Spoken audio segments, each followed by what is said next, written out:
Hey, I'm Amity Kay. I am a former teacher turned entrepreneur who was able to scale my business in just 2 years to bring in almost twice the amount of money I was making as a teacher. And today I want to talk about how I grew my small business from home as a mother of two, a newborn and a toddler at the time, now two toddlers, and how you can do that too. So today I think we should focus on Etsy because that is where I started. So that is where I am the most knowledgeable in starting the small business. I now sell on more platforms than just Etsy. So I sell on Faire, Shopify, Etsy. I also have a subscription service, but we're not going to go into all of that today. Today, we're just going to start about how to grow your business on Etsy at first. So in this video, we're going to learn about finding your profitable niche, product research and development, and setting up your Etsy shop. So let's jump in. So while I am filming this video, I'm going to go ahead and be packing orders because I like to multitask. And I have a lot of orders to get out for my own Etsy shop, actually. So I'm going to talk to you guys and pack orders at the same time, if that's okay with you. So the first thing I wanted to talk about was how important it is to find your niche. And so if you don't know, a niche is like a specific topic, I guess, that you're I don't want to say passionate about, but I guess you don't necessarily have to be passionate about it to sell products about it, but it does help if you're passionate. So for example, the niche in my small business is books. And so I market everything that I create towards readers. So it's really helpful because it allows me to kind of have a general guideline as to what I'm going to be making my products about, if that makes sense, because I know if it has something to do with reading, most likely my customers are going to like it because my customers are all readers or they're buying gifts for readers, which is really helpful. So then when they're thinking, I would like to purchase another gift for my reader friend, or I would like to buy another bookmark. Oh, let me go back to that place that sold bookmarks that I was really happy with last time. Or, oh, I really liked those stickers, those bookish stickers last time. Let me go back and get those again. Or even, ooh, I really like those book themed stickers that I got at the shop last time. Now I really like to try out their bookmarks because those stickers are really high quality.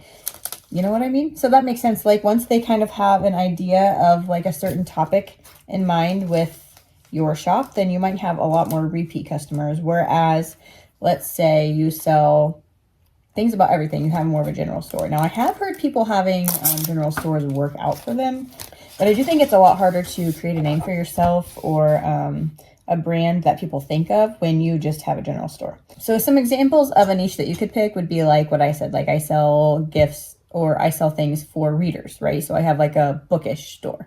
Some other things you could do would be like a teacher store or things for doctors and nurses or for like hikers or whatever you're interested in, for artists, for other small business owners. You could really pick whatever niche that you would like. I wouldn't 100% settle on a niche right from the very beginning because I did notice from my own personal experience that because I didn't exactly know what I was doing, the first several products that I put on my Etsy shop didn't do super well, and I ended up picking the bookish niche because those are the products that sold well on my own shop. So what I would recommend is to pick a few different niches that you're interested in and then making multiple products in each niche. And then whichever niche starts taking off the best in your store, go full force with that one. I would take the rest of them off at that point. But I would start with like 2 or 3 just to test the waters and see what people are liking the best from there. So that's one way you can pick your niche is by just testing it on your own shop. Like I said, picking 2 to 3 and then selling each of those on your own shop and seeing what works best. Or you could do some research if you're a little bit more analytical. So that is how I started my own, by trying multiple niches and seeing what stuck. But there are some websites out there that are really helpful. So I started using eRank probably about 6 months into my Etsy journey, and it helped tremendously. So what eRank is it's a platform where you can type in like a specific keyword. So I sell stickers, right? So I knew that a product that I wanted to sell was stickers, but I wasn't sure what niche that I wanted to sell stickers in. So I just type in sticker. And then on eRank, you'll see it'll come up with like aesthetic sticker or a Q sticker or book sticker or a teacher sticker or whatever. And it'll show the most searched term for that product. So like in my store, I started out knowing that I was going to sell stickers, but I didn't know what kind of stickers that I wanted to sell. That is where I made stickers in multiple different categories, right? But eRank really helped me figure out that people were actually searching for book stickers say, for example. So I could see that, I don't remember what the numbers were off the top of my head, but a certain amount of people were searching the term book stickers, but only like this many people were searching for the term, but only this many people were selling book stickers at the time. Now it's kind of flopped, and now there are a lot more people selling that. I think a lot of people found that. So I kind of got into the book sticker niche like at the very beginning, so it wasn't as hard to jump in, but I'm sure there are other new niches out there that people haven't tapped into yet, just like the book stickers when I got in. And even if it is kind of full of other sellers trying it out, that doesn't mean that you can't. So if you search a term that you really like, that you see a lot of other sellers are selling it too, but there are a lot of people searching for that term, that's okay. I would go ahead and give it a try. It's definitely worth giving it a try. So I guess what I'm saying is it is important to pick a niche. I think using tools like eRank can be really helpful, and also just putting things out there on your Etsy just to see what works, but also to see what people are searching for. So if people aren't searching for it, they're probably not going to find it. But if there are at least some people that you can see are searching for whatever you're trying to sell, there's some potential there. I would say though, if you look it up on Etsy and that you don't see a lot of people are searching for that product or that term, I would probably stay away from that, because I know that's not always the most fun. You like it, so it feels like other people should like it. But if people aren't searching for it, they're not going to buy it, right? So if you see that it is a product that is searched for, even if there are quite a few other sellers selling it, I think it's okay to go ahead and try selling that product. But like I said, if nobody's searching for it, nobody's going to buy it. So I would move on to your next idea. The next thing that I want to talk about, and potentially one of the most important things in setting up your Etsy shop, is product research and development. Now, I didn't personally realize how important this was at the beginning, and I think that is why it took my shop a few more months than I would have liked to get started, to take off selling. But once I started doing some product research and development, once I figured out how to do it, it was so helpful. When I started really seeing what people were buying and what people were interested in, and then I started recreating things like that on my own shop, my items took off. Now, I don't think I mentioned, I have just hit 17,000 sales on my Etsy, so those have mostly come from the last year and a half. I think I started it 2 years ago, but I really started getting sales, like I said, when I started doing product research and development. And so I'd say about 15,000 of the 17,000 have just come from the last year and a half. And I do credit a lot of that to, like I said, product research and development. How many times can I say product research and development in the last 30 seconds? So how I did my research is by typing in the product that I wanted to sell on Etsy and see what was already selling. So for example, I was selling book stickers. So I typed in book stickers on the search bar to see what's popped up. Now you can see Etsy will have a little badge that says bestseller, and I would look and I would collect all of the bestsellers on the front page. And I would kind of see what kind of vibes were going on here. I would see what colors those creators were using, what words those creators were using, what type of style. Was it like the vintage style or a more modern style? Were there more animals, or were there more just like words? What fonts were used? I do want to start this out by saying, do not copy what you see. Just take ideas. So like I said, pay attention to the types of design you're seeing. Are you seeing the bestsellers be more like vintage themed or animal themed, or do they just have text on them? Or what kind of fonts do people seem to like? Or what colors are being used?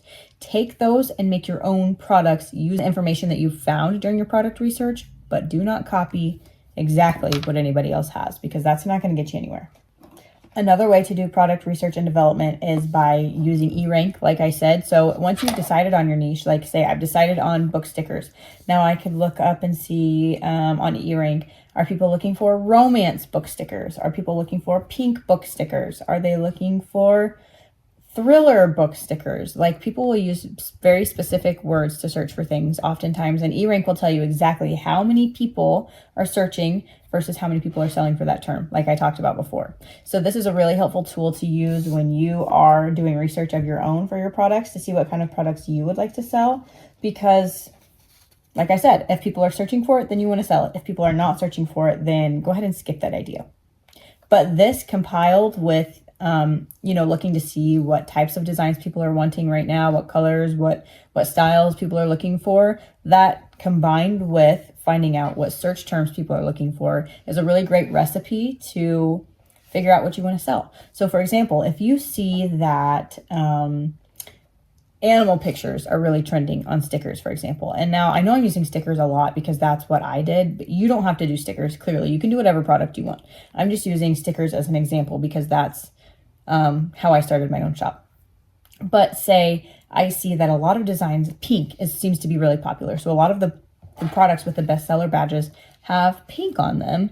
And I also see that all these other products over here seem to have like a lot of animals on them. Like I see a lot of cute dinosaurs or cute turtles or whatever. And then if I look on eRank, I see the search for romantasy book sticker or romantasy books are really highly being searched right now. Well, then I could combine all three of those things. So I could somehow create a design of like a turtle and the term romantasy book reader, but make it pink or something like that. So whatever you find, you can find different little pieces of information and you can mash them all up together to one product to create something that's unique to your own store. But you do know that people are going to want it because these are all of the qualities that you found that have been proven to be searched for and bought by Etsy customers. Okay, so once you've done all of these things, now you're ready to open up your Etsy shop. So this is the super fun and exciting part, but also the scariest part because you're getting ready to put yourself out there. I know, I've been there before. It's scary, but it's going to be worth it. If you stick with it, it's going to be worth it. One thing I do want to say before you start your Etsy shop is that I personally think one of the biggest reasons that Etsy shops fail in the first year is because I think people expect that Etsy is going to be easy and it's just going to be a quick cash grab, a quick way to put change in your pocket, but that is not always the case. Sometimes people do get lucky and people are able to make a lot of money on Etsy right away. But other times and more oftentimes it takes work. And if you give up at the first sign that it looks like it's going to be difficult or that it's not going to work, then you're not going to make it. So my biggest advice to you before you start your Etsy shop is to just not give up. Even if it looks tough, there's always a way to solve your problem. It's most likely not Etsy's fault. Etsy's not dying. Etsy's not shadow banning your shop. You just have to figure out how to solve a problem. I kind of like to think of Etsy as like a science experiment, right? Maybe, so if your listing isn't working, what part of it's not working? Is it the picture? Is it the title? Is it the description? Is it the amount of pictures? What is it? And I think that is so fun. Like there's always something that you can change to get your listing seen higher in the search results. And I kind of think that it's really fun because if you think about it, really, it's up to you how much your things get shown. And you just have to figure out which lever to pull or which button to push to make your things shoot up in the search rankings. And I find so much joy in that. So the first thing you have to do when you start your Etsy shop is to decide a name.